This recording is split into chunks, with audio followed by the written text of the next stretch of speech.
అన్న నమస్తే అన్న. చెప్పనా అంటే ఓన్లీ ఇప్పుడు జగన్మోహన్ రెడ్డి గారు గతంలో పాదయాత్ర చేస్తే గెలిచారు అని అందరికీ తెలుసు. ఇప్పుడు మళ్ళీ 2026లో మళ్ళీ పాదయాత్ర చేస్తా అంటున్నారు కదా, మనకు గెలిచే అవకాశాలు ఏమైనా ఉన్నాయా? నా పాదయాత్ర మీనింగ్ ఏంటంటే జనాల్లో ఉండాలి, జనాల పొలిసి అనేది ఏంటో తెలుసుకోవాలి. ఇప్పుడు ప్రభుత్వం ఉందంటే ఏ ప్రభుత్వం ఉన్నా కానీ అందరితో మమేకం అవ్వడం కష్టం, ఎమ్మెల్యే కూడా కష్టం మమేకం అవ్వడం. ఒక పాదయాత్ర చేసినప్పుడే నీకు నిజమైన బాధలు ఏంటనేది అర్థమైద్ది, ఎక్కడ ఏమున్నాయి ఎక్కడ ఏమి లేవు అనేది అర్థమైద్ది. ఆ వేలోనే జగన్ గారు ప్రజలకు దగ్గర అవ్వాలని చూస్తున్నారు. 2026లో పాదయాత్ర అనేది చేస్తాడు, ప్రజలకు దగ్గర అవుతాడు. గెలిచేది గెలవని అది ప్రజలు అనేది డిసైడ్ చేస్తారు. తాను ఏంటంటే ప్రజలకు దగ్గరగా ఉండాలి. 40 సీట్లు జగన్ గారు ఓడిపోయింది, మార్జిన్ 5000 బిలోనే. అవి పెద్ద 5000 ఓట్లు కవర్ చేయడం అనేది పెద్ద పనే కాదు ఇప్పుడున్న.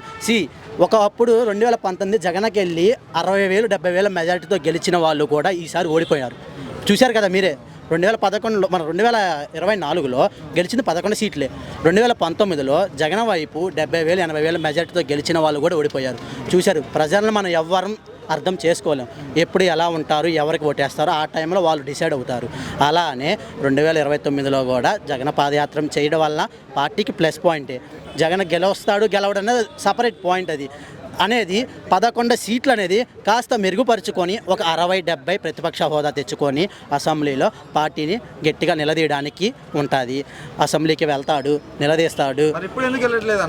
అన్న 11 సీట్లు ఇప్పుడు చెప్పేది ఏంటంటే 11 సీట్లు నీకు వెళ్ళినా మైక్ ఇవ్వరు, ఇవ్వరన్న. ఒకప్పుడు 2014లో 62 సీట్లు 66 సీట్లు గెలిచినప్పుడే వెళ్ళినప్పుడు తన మైకు కట్ చేసినందుకే ఆ రోజు డిసైడ్ అయ్యి అసెంబ్లీ నుంచి బయటకు వచ్చి పాదయాత్ర చేసి 2019లో గెలిచాడు. అది ఎవరైనా సరే ఇప్పుడు 11 సీట్లు ప్రతిపక్ష హోదా లేదు, వెళ్ళినా కానీ మైక్ ఇవ్వరు. సో దాన్ని జగన్ గారు వెళ్ళదలుచుకోవాలా, అది ఏదో అసెంబ్లీలో మాట్లాడదలుచుకోవాలన్నదే అతను పార్టీ ఆఫీస్లో పెట్టుకొని ప్రెస్ మీట్ పెట్టి వారానికి ఒక ప్రెస్ మీట్ ప్రభుత్వాన్ని నిలదీస్తున్నారు, ప్రభుత్వాన్ని అడుగుతున్నారు. జగన్ ఓడిపోయి కేవలం 20 నెలలు మాత్రమే అయ్యింది. అంత మాత్రాన జగన్ పార్టీ ఏం భూస్థాపితం అవ్వలేదు. జగన్ పార్టీకి 40% ఓట్ బ్యాంక్ ఉంది. పల్లెటూరులో జగన్కి గట్టిగానే ఓట్ బ్యాంకింగ్ ఉంది. సో 2029లో ఆ 40 కాస్త 46 47 ఆ మధ్యలోకి వచ్చిన జగన్ అనే అతను అధికారంలో రావడానికి ఛాన్స్ ఉంది. 5-6% కవర్ చేయడం అనేది పెద్ద ఇష్యూ కాదు. అతను పాదయాత్రలో జనాలు మనసు మారి ఓటు వేసేవాళ్ళు కూడా ఉంటారు. 2029లో జగన్ మళ్ళీ గెలిచే ఛాన్స్ ఉంది. పక్కాగా గెలుస్తారని నేను చెప్పను, 50-50 ఛాన్స్ ఉంది. యాజ్ ఎ జగనాభిమానిగా గెలవాలనే కోరుకుంటాను నేను. మరి వైఎస్ఆర్సీపీ ఎమ్మెల్యేలు ఎవరైతే ఉన్నారో కొంతమంది మాటల్లో మాట్లాడడానికి సరిగా రావట్లేదు, అంటే దుర్భాషలు ఆడుతున్నారు. మరి ఇట్లాంటి వాళ్ళని పెట్టుకొని జగన్ అదే కదన్నా, దానివల్లే 2024 మనం అందరం చూసాము. పార్టీకి అది కూడా ఒక మైనస్ పాయింటే. 2024 ఓడిపోవడానికి అది కూడా ఒక మైనస్ పాయింట్.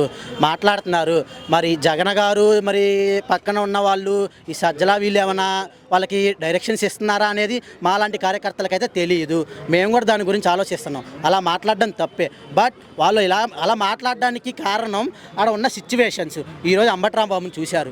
అతను గుళ్ళో పూజ కార్యక్రమాలు అయిపోగొట్టుకొని అటు సైడ్ వెళ్తుంటే ఫ్లెక్సీ సైడు అతను 24 అవర్స్ ముందే చెప్పాడు.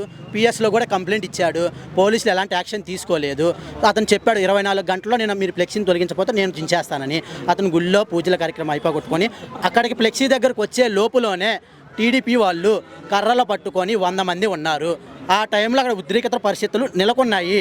యాజ్ ఏ కామన్ మ్యాన్గా మనం అక్కడ ఉన్నా కానీ మన ఫ్లోలో ఒక మాట తోలడమో ఏదో జరిగింది.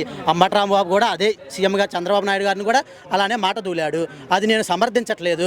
బట్ నేనేమనుకుంటున్నాను, అది ఆవేశంలో జరిగి ఉండొచ్చు. అంతకన్నా ఆయన ఉద్దేశపూర్వకంగా అని ఉండడు.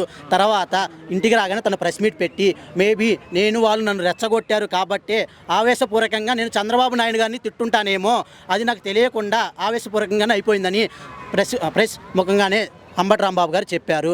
చూశాము టీడీపీ ముఖలందరూ యాజ్ అక్కడ ఉన్న ఎమ్మెల్యే కూడా అంబట్రాంబాబు ఇంటి మీదకి వెళ్ళి కారులు ఇల్లు మొత్తం ఫర్నిచర్తో సహా శుభ్రంగా పగలగొట్టేశారు. ఒకసారి ఆలోచించండి. మీరు ఇప్పుడు చేశారు 2029లో జగన్ గెలవకపోయినా ఏదో ఒకసారి జగన్ అనే అతను వస్తాడు అధికారంలోకి, అప్పుడు ఇంతకన్నా మీరు రెట్టింపు చెల్లించుకోవాల్సిన అవసరం ఉంటుంది.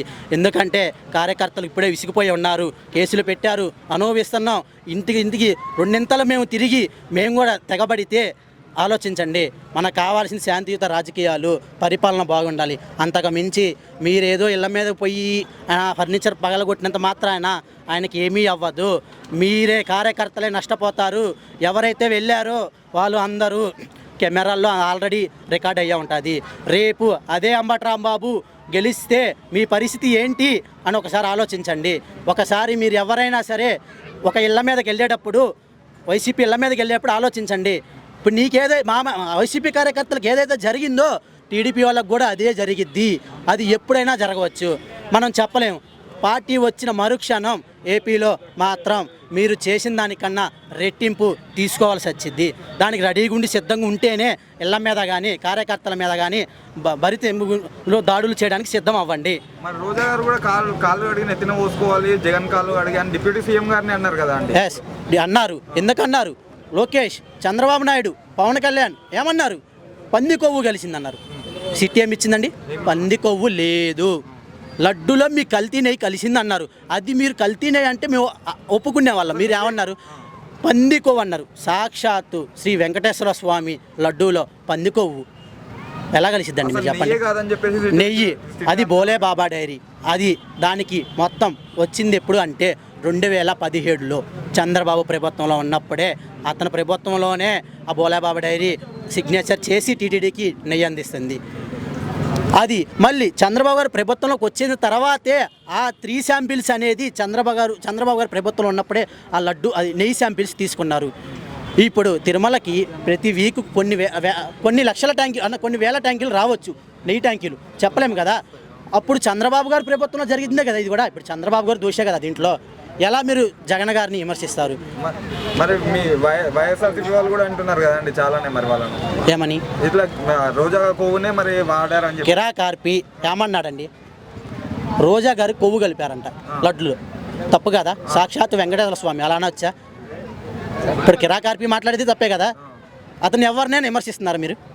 లేదు కదా. కార్యకర్తలు ఇప్పుడు మీరు చేశారు, మేము కూడా చేస్తామంటున్నారు. గతంలో మీరు చేసినందుకే మేము చేస్తున్నామని కూడా వేరే టీడీపీ రాజకీయాల్లో దాడులు అవన్నీ కామన్. 2014 నుంచి 19 వాళ్ళు అధికారంలో ఉన్నారు. వాళ్ళు వైసీపీ కార్యకర్తలను ఎంతో బాధ పెట్టారు. 2019 నుంచి 24లో ఎవరైతే ఏ కార్యకర్త అయితే నష్టపోయాడో, ఎవరైనా ఇప్పుడు నీకు దెబ్బ తగిలిందంటే నువ్వు తిరిగి కొట్టకుండా ఉంటావా? నీ పార్టీ వచ్చినప్పుడు కొడతావు కదా. అలానే ఎవరైతే దెబ్బ తిన్నారో 2014 నుంచి 19 లోపల ఆ కార్యకర్తలు ఆ కొట్టించుకున్న వాళ్ళ చేత వీళ్ళు తిరిగి కొట్టారు. అది ఎక్కడైనా జరిగిద్ది. అంటే ఇప్పుడు జగన్ కూడా అలానే చేస్తుంటారు. జగన్ చేయడన్నా, జగన్ అంటూ దీంట్లో ఏమీ ఉండదు. ఎవరైతే వ్యతిరేకంగా వాళ్ళ మీద అధికారం లేదన్నా, వాళ్ళ మీద వ్యతిరేకత కాదన్నా. ఎవరైతే నష్టపోయారో కార్యకర్తలు ఎవరు ఊరుకోదు కదా. ఇప్పుడు నా ఇంటి మీదకి వచ్చి నన్ను కొట్టినప్పుడు నేను చేతులు ముడుచుకొని ఇంట్లో కూర్చోలేను కదా. నా పార్టీ వచ్చాక నేను వెయిట్ చేస్తా. నన్ను కొట్టినుండే కొడతా కానీ పోయి ఊళ్ళో ఉన్న టీడీపీ కార్యకర్త 100 మంది ఉంటే 100 మందిని కొట్టలేను కదా నేను. ఇప్పుడు ఆ ఒక్కను కొట్టినప్పుడు కూడా ఆ టీడీపీ కార్యకర్తలు ఏమంటారు? మాకు సంబంధం లేదు, మా పార్టీకి సంబంధం లేదనే చూస్తారు వాళ్ళు. మారాలంటే ఎప్పుడైతే ఎడ్యుకేటెడ్ అందరూ ఎడ్యుకేటెడే కదా. సో అన్న ఎడ్యుకేటెడ్ పర్సన్సే ఇక్కడ ఏంటంటే చిన్న పల్లెటూరులో చిన్న వాటికే చాలా ఇగోలకి వెళ్ళి ఇలాంటి ఫ్యాక్షన్ రాజకీయాలకి దిగుతున్నారు. అంతకు మించి ఏమీ లేదు.